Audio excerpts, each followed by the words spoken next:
संवेदनशीलता को महत्व दिया गया है मान्यवर, और संवेदनशीलता उसके ऊपर मानी गई है। हम भी उसी परंपरा के निर्वहन के एक प्रकार से आदी हैं, इसलिए हम ज़रूर चाहेंगे, क्योंकि इन सभी लोगों को दोषी करार दिया गया, इसलिए हम चाहते हैं कि इनका भी पक्ष, मानवर इन लोगों का पक्ष भी जैसी की व्यवस्था है उसमें सुन लिया जाए। कम से कम इनको अपने बारे में सजा के लिए क्या कहना है। लोकतंत्र में जो जनप्रतिनिधि चुन के आते हैं वो जनता के हितों के लिए ही बराबर, जब सत्ता में रहते हैं तो संसाधन जुटाकर, जब विपक्ष में रहते हैं तो अपनी आवाज़ बुलंद करके ये कोशिश करते हैं कि ज़्यादा से ज़्यादा जनहित हो सके। और जनहित के किसी काम के लिए जब कोई शांतिपूर्ण तरीके से किसी प्रकार से अपना ज्ञापन, अपना प्रतिवेदन देने जिलाधिकारी के वहाँ जा रहे हैं, तो जिस प्रकार का व्यवहार किया गया मान्यवर, वो अपने आप में अशोभनीय भी है, निंदनीय भी है और सजा योग भी है। इसलिए मान्यवर आपने यहाँ पर ये व्यवस्था की है कि सभी पूरी विधानसभा आज कोर्ट में परिवर्तित हुई, लेकिन किसी भी निर्णय से पहले, हम किसी भी प्रस्ताव से पहले ये जानना चाहेंगे कि आपका पक्ष क्या है। आपको भी कन्विक्शन के अंतराल पर कन्विक्शन के मामले में कि कितना दंड इनके लिए हो, इनको भी मान लिया, सुन लिया जाए कि क्या स्थिति है। मैं सुन लेता हूँ। आप यहाँ पर उपस्थित श्री अब्दुल समद, श्री ऋषिकांत शुक्ला, श्री त्रिलोकी सिंह, श्री छोटे सिंह यादव, श्री विनोद मिश्रा, श्री मेहरबान सिंह यादव, मैं आपको एक एक करके इस बात के लिए प्रिविलेज देता हूं कि आप अपनी बात कुछ कहना चाहते हैं तो कहिए। श्री अब्दुल समद। परम आदरणीय माननीय अध्यक्ष जी, परम आदरणीय माननीय सदस्यगण, परम आदरणीय तत्कालीन विधायक माननीय सलील बिश्नोई जी, मैं आप सभी लोगों का सादर चरण स्पर्श करते हुए प्रणाम करता हूं। राजकीय दायित्वों के निर्वहन में जो भी त्रुटियां हुई हो, जाने अनजाने में जो गलती हुई हो, मैं माननीय अध्यक्ष जी से, माननीय सदन सदस्यगण से, माननीय बिश्नोई साहब से हाथ जोड़कर माफ़ी मांगता हूं कि जो भी गलती हुई हो जाने अनजाने में, उसके लिए हमें क्षमा कर दें। और बस इतना ही हमारा कहना है कि हम लोग जो भी हो, माननीय पूरे सदन से हम लोग माफ़ी मांगते हैं। कोई अन्य इनमें से कोई अन्य व्यक्ति कोई बात अपना कहना चाहता है तो उसको? नहीं सर, आप पूछ लीजिए सबसे। चलिए, ये कुछ ये अपनी बात इनकी आ गई, श्री अब्दुल समद जी की बात आ गई, और बाकी सभी का वही है। आप बोल रहे हैं कुछ? बोलिए।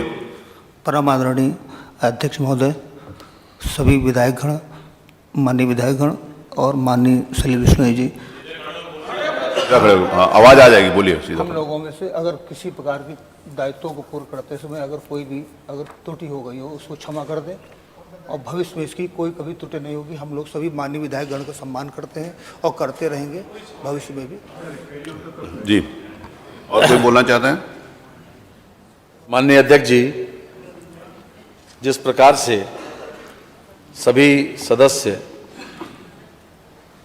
ये महसूस करते हैं, आज जो कटघरे में खड़े हैं, अब्दुल समद के साथ जो पांचों लोग कटघरे में खड़े हैं, उन सभी लोगों ने, बाकी सबकी भी यही राय है, सभी लोगों ने विनम्रता पूर्वक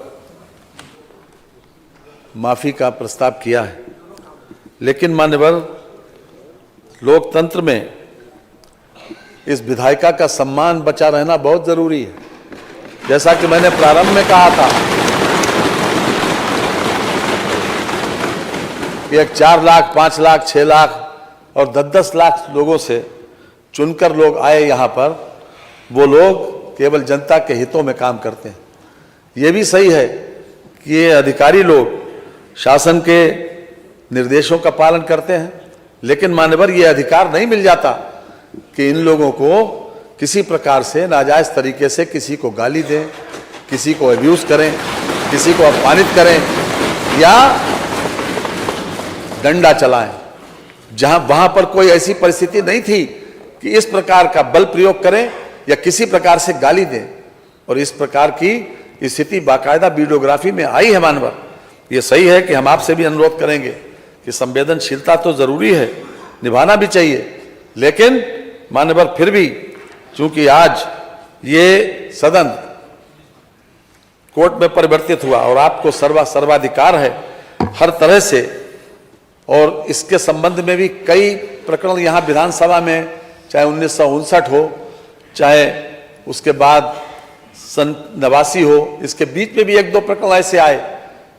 लगातार इस बात को सुप्रीम कोर्ट ने भी मेजॉरिटी जजमेंट से इस बात को परिभाषित किया है कि किसी भी तरीके से जुडिशरी और जो व्यवस्थापिका है वो किसी प्रकार से एक दूसरे के काम में हस्तक्षेप न करे।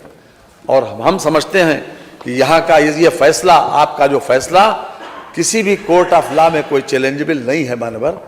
इसलिए मैं विनम्रता पूर्वक ये प्रस्ताव करूंगा कि चूंकि इन लोगों का व्यवहार, अपने इन्होंने जो कुछ कहा है उसके ऊपर हम ये चाहते हैं कि मिनिमम इनको सजा दी जाए, इसलिए मैं प्रस्ताव करता हूं कि श्री सलील बिश्नोई तत्कालीन माननीय सदस्य विधानसभा उत्तर प्रदेश कानपुर नगर द्वारा श्री अब्दुल समद तत्कालीन क्षेत्राधिकारी बाबूपुरवा कानपुर नगर तथा अन्य 5 पुलिस कर्मियों के विरुद्ध अभिसूचित विशेषाधिकार हनन एवं सदन की अवमानना के लिए दोषी कर्मियों श्री अब्दुल समद तत्कालीन क्षेत्राधिकारी बाबूपुरवा कानपुर नगर, श्री श्रीकांत शुक्ला श्री तत्कालीन थानाध्यक्ष किदवई नगर कानपुर नगर, श्री त्रिलोकी सिंह तत्कालीन उप निरीक्षक थाना कोतवाली कानपुर नगर, श्री छोटे सिंह यादव तत्कालीन कांस्टेबल थाना किदवई नगर कानपुर नगर, श्री विनोद मिश्रा तत्कालीन कांस्टेबल थाना काकादेव कानपुर नगर, श्री मेहरबान सिंह यादव तत्कालीन कांस्टेबल थाना काकादेव कानपुर नगर को 1 दिन यानी आज रात के 12 बजे तक दिन का कारावास की सजा दिया जाए। संविधान की उद्देशिका निम्न प्रकार से प्रारंभ होती है। हम सबको मालूम है कि हम भारत के लोग, भारत के संपूर्ण प्रभुत्व संपन्न, आगे पूरा डिटेल में लिखा हुआ है। इस संविधान को अंगीकृत, अधिनियमित और आत्मार्पित करते हैं। अतः हम भारत के लोग सर्वोपरि हैं एवं इस आदरणीय सदन के सदस्य भारत के लोगों का प्रतिनिधित्व करते हैं। जो भी आप निर्णय लेंगे उससे हम पूरी तरह से सहमत हैं। माननीय नेता बहुजन समाज पार्टी श्री उमाशंकर सिंह। माननीय अध्यक्ष जी, क्योंकि इस मंडप में आप हम सबके अभिभावक हैं, संरक्षक हैं, इसलिए इस संबंध में भी मुझे पूरा विश्वास है कि आप जो भी निर्णय लेंगे हम सबके हित में लेंगे। मैं अपने तरफ से भी आपको अधिकृत करता हूं कि आप अपना निर्णय दें, हम उसको स्वीकार करेंगे। माननीय संसदीय कार्य मंत्री जी। माननीय अध्यक्ष जी, हम न्याय के ऊपर